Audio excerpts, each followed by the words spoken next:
आप देख रहे हैं अल्फा डिफेंस हिंदी में आपका स्वागत है। आज के इस वीडियो में हम लोग बात करेंगे main battle tank Arjun mark 1A के बारे में। एक इंटरनेशनल डिफेंस वेबसाइट की तरफ से क्लेम किया गया है कि बहरीन भारत के main battle tank Arjun mark 1A में इंटरेस्टेड है। Main battle tank Arjun mark 1A शुरुआती दौर में अर्जुन मार्क 2 कहा जाता था, लेकिन बाद में डिसाइड किया गया कि अर्जुन मार्क 2 एक डिफरेंट टैंक होगा और इसी वजह से इस इंटरमीडिएट टैंक को अर्जुन मार्क 1A कहा गया है। हालांकि अब ये चीज क्लियर नहीं है कि आगे चलकर अर्जुन मार्क 2 बनाया जाएगा या फिर सीधे सीधे Indian army future ready combat vehicle यानी कि FRCV प्रोग्राम के साथ जाएगी।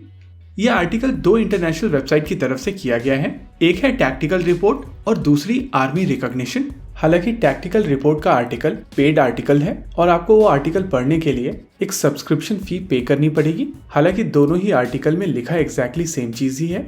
इन दोनों ही आर्टिकल के लिंक आपको नीचे डिस्क्रिप्शन में मिल जाएंगे। अगर बात की जाए बहरीन के रिक्वायरमेंट की, तो सबसे पहले आपको उनकी मिडिल ईस्ट में लोकेशन को समझना जरूरी है। बहरीन अरेबियन गल्फ में या कहें पर्शियन गल्फ में सऊदी अरेबिया और कतर के बीच में एक आइलैंड है। हिस्टोरिकली इनके कतर के साथ में कुछ डिस्प्यूट्स रहे हैं, लेकिन साल 2021 में इंटरनेशनल कोर्ट ऑफ जस्टिस से इन डिस्प्यूट्स के ऊपर कतर के फेवर में डिसीजन दे दिए गए थे, जिसके बाद से चीजें नॉर्मल हैं। हालांकि एक पॉइंट ऑफ टाइम पर सऊदी अरेबिया, बहरीन और UAE ने कतर के साथ अपने रिलेशनशिप पूरी तरीके से खत्म कर दिए थे, जिसके बाद में कई डिस्कशन हुए और फिर जाकर ये रिलेशनशिप दोबारा से नॉर्मल किए गए। बहरीन को बेसिकली थ्रेट ईरान से है, क्योंकि चांसेस हैं आने वाले समय में इस इलाके में एक कॉन्फ्लिक्ट हो सकता है और ऐसे में जरूरी है कि बहरीन अपनी मिलिट्री को समय के साथ मॉडर्नाइज करे और कम से कम सेल्फ डिफेंस वाली क्षमताएं अपने बेड़े में रखे। अगर रॉयल बहरीनी आर्मी की बात की जाए तो ये एक बहुत बड़ी आर्मी नहीं है। उनके पास स्ट्रेंथ में लगभग 15,000 सोल्जर्स हैं। अगर इनकी करंट टैंक फ्लीट की बात की जाए तो बहरीन की आर्मी M60A3 टैंक, जो कि अमेरिकन मेन बैटल टैंक है, उसकी 180 यूनिट ऑपरेट करते हैं। M60A3 एक सेकेंड जनरेशन अमेरिकन टैंक है, लेकिन इसको रिसेंटली अपग्रेड किया गया है, जिसके बाद ये टैंक फायर पावर में काफी केपेबल हो गया है।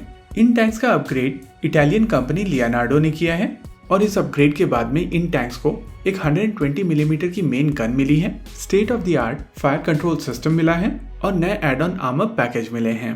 जैसा कि हम लोगों ने आपको पहले बताया था कि बहरीन को ईरान से खतरा है, लेकिन आमतौर पर इस तरीके के देश डायरेक्टली लड़ाई नहीं करते हैं। नॉर्मली ये लोग प्रॉक्सीज के साथ में लड़ाई करते हैं और कुछ ऐसा ही चल रहा है यमन में। सऊदी अरेबिया एक कोलिशन के साथ में यमन में काफी दिनों से लड़ाई कर रहा है और उनकी ये लड़ाई हूथी रेबल्स के साथ में है। सऊदी अरेबिया लेड इस कोलिशन में बहरीन भी एक मेंबर है और उनके ट्रुप्स भी यमन में इस लड़ाई में शामिल हैं। कुछ दिनों पहले FATF में UAE को ग्रिलेस किया गया था और माना जा रहा था कि ये सीधे सीधे सऊदी अरेबिया को चेतावनी है। ऐसे में मिडिल ईस्टर्न कंट्रीज आने वाले कुछ समय तक यूनाइटेड स्टेट्स ऑफ अमेरिका और वेस्टर्न इक्विपमेंट से बचने वाली है। वहीं पर काटसा के चलते अगर रशियन इक्विपमेंट को खरीदा जाएगा तो उनके ऊपर सैंक्शन लगने के चांसेस हैं। इस चीज को ध्यान में रखते हुए इन देशों के पास में चाइनीज और इंडियन इक्विपमेंट का ही ऑप्शन बचता है।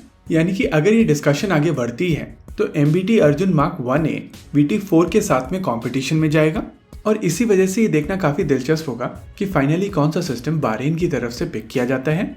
जिस तरीके की रिक्वायरमेंट बहरीन की है, यानी कि डेजर्ट में लड़ाई करने की क्षमता, उस हिसाब से अर्जुन मार्क 1A एक काफी कारगर हथियार होगा।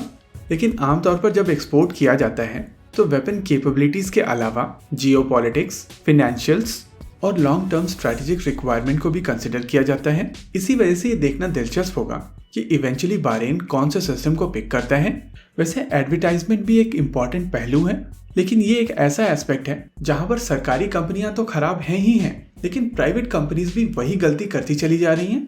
आपको इंटरनेट पर एक डिसेंट टाटा कैस्ट्रल के ऊपर वीडियो नहीं मिलेगा, एक हाई डेफिनेशन वीडियो ATAX के ऊपर नहीं मिलेगा और बहुत सारे ऐसे सिस्टम्स जिनको प्राइवेट सेक्टर कंपनीज ने बनाया है, उनके ऊपर भी हाई डेफिनेशन वीडियोस, फोटोग्राफ्स आपको पब्लिक डोमेन में नहीं मिलती है। और जब ये फ्री फुटेज होगी नहीं तो पोटेंशियल इंपोर्टर कंट्री की मीडिया आपके सिस्टम के ऊपर कैसे रिपोर्ट करेगी। एनीवेज, ये एक काफी पॉजिटिव डेवलपमेंट है, लेकिन यहाँ पर वेपन सिस्टम की कैपेबिलिटीज के साथ साथ मिनिस्टर ऑफ एक्सटर्नल अफेयर्स की भी कैपेबिलिटीज लगेंगी। और ये चीज हम सब जानते हैं कि एक्सटर्नल अफेयर्स मिनिस्टर एक करियर डिप्लोमेट रहे हैं, उस हिसाब से उनके पास ये क्षमता है हालांकि ये देखना दिलचस्प होगा कि क्या उनका फोकस डिफेंस एक्सपोर्ट को पुश करना रहेगा। इसी के साथ आज के इस वीडियो में रखते हैं केवल इतना ही। वीडियो को अंत तक देखने के लिए धन्यवाद। देखते रहिए अल्फा डिफेंस। जय हिंद।